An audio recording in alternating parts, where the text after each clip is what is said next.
नमस्कार, public news देख रहे हैं आप। केंद्र सरकार ने मार्च 2027 में भारत की 16वीं जनगणना कराने की अधिसूचना जारी कर दी है। यह 2 चरणों में की जाएगी। इसमें गौर करने वाली बात यह है कि गृह मंत्रालय ने स्पष्ट किया है कि इसमें जाति जनगणना भी शामिल होगी। यह एक अहम मुद्दा है जिसे सबसे पहले राहुल गांधी ने उठाया था। वे इस मुद्दे पर पिछले 2-3 सालों से काम कर रहे हैं।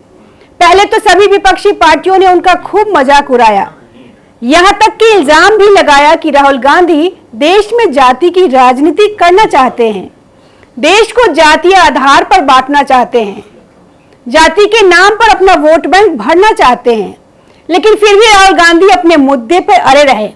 उन्होंने देश की जनता को इससे होने वाले फायदे बताना शुरू किया। उन्होंने पूरे देश में घूम घूम कर इसके फायदे बताए, ग्रास रूट तक जाकर लोगों को समझाया कि इससे कोई नुकसान नहीं, कोई लड़ाई झगड़ा नहीं होने वाला, इससे तो आम जनता को न्याय मिलने वाला है। जाति जनगणना से सामाजिक ढांचे का सही पता चल जाएगा और किसको कितना मिलना चाहिए, चाहे वो सरकार में भागीदारी हो या आर्थिक भागीदारी हो, सबका सही से आकलन हो पाएगा। मतलब जनता का सामाजिक, आर्थिक, राजनीतिक सभी क्षेत्रों में बराबरी की हिस्सेदारी हो जाएगी। जिसकी जितनी आबादी है उसको उतनी हिस्सेदारी मिलेगी। लोगों को भी यह बात समझ में आने लगी और अच्छी भी लगने लगी। इसमें उन्हें कोई नुकसान नहीं दिखाई दिया। धीरे धीरे देश की जनता ने इस मुद्दे को दिल में उतारना शुरू कर दिया, क्योंकि आज भी हमारा समाज, विशेषकर ग्रामीण लोग, जाति को एक अहम मुद्दा मानते हैं। समाज पर अभी भी जाति का गहरा असर है और ये सभी राजनीतिक पार्टियां बहुत अच्छी तरह से जानती भी है।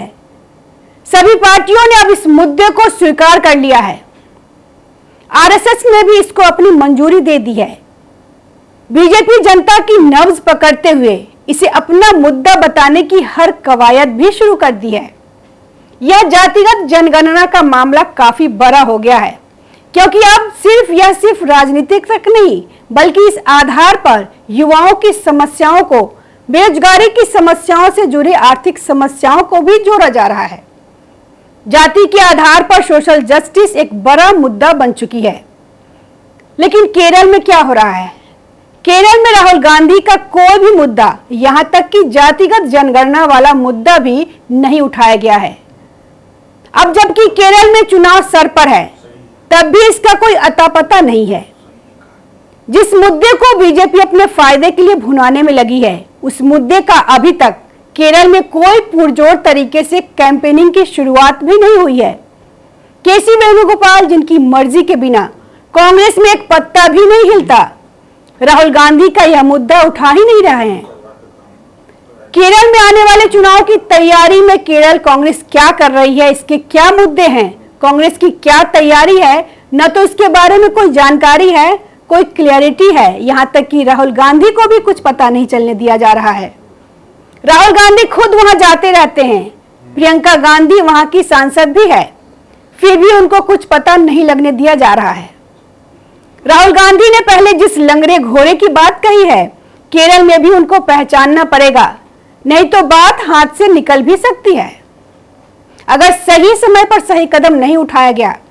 वेणुगोपाल, जो केरल से ही ताल्लुक रखते हैं, जनता में उनकी ज्यादा पहुंच हो सकती है।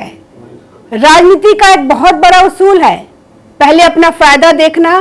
कुर्सी सबको प्यारी होती है।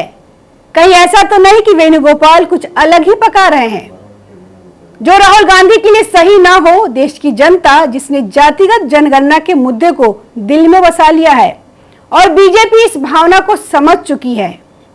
अगर केरल में वेणुगोपाल ने इसको जोरदार तरीके से नहीं उठाया तो कांग्रेस को मिलने वाले वोट बीजेपी की तरफ जा सकते हैं। वेणुगोपाल को सिर्फ मुद्दा उठाना ही नहीं होगा, बल्कि इसे राहुल गांधी को भी बताना पड़ेगा। ये कब से लागू होगा, ये तो वेणुगोपाल ही बता सकते हैं।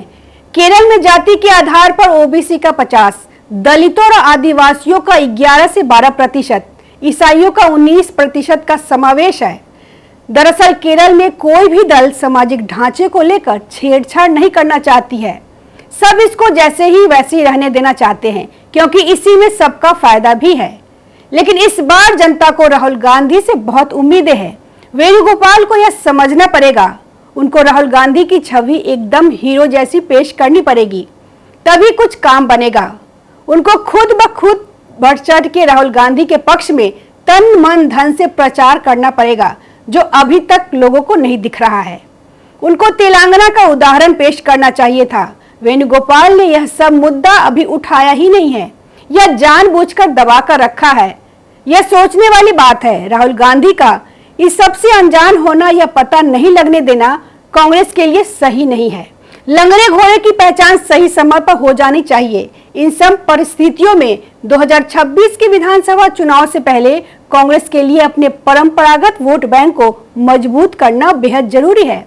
इसके लिए पार्टी को संगठनात्मक स्तर पर मजबूती लाने, आंतरिक कलह को सुलझाने, मुख्यमंत्री पद के दावेदारों के बीच बढ़ती महत्वाकांक्षाओं पर लगाम लगाने, सामूहिक नेतृत्व पेश करने और एक व्यापक चुनावी एजेंडा तैयार करने की आवश्यकता है। केरल के कई कांग्रेस नेता मानते हैं कि अपने सामाजिक आधार में किसी भी तरह की दरार पार्टी के लिए चुनावी रूप से महंगी साबित हो सकती है। नमस्कार।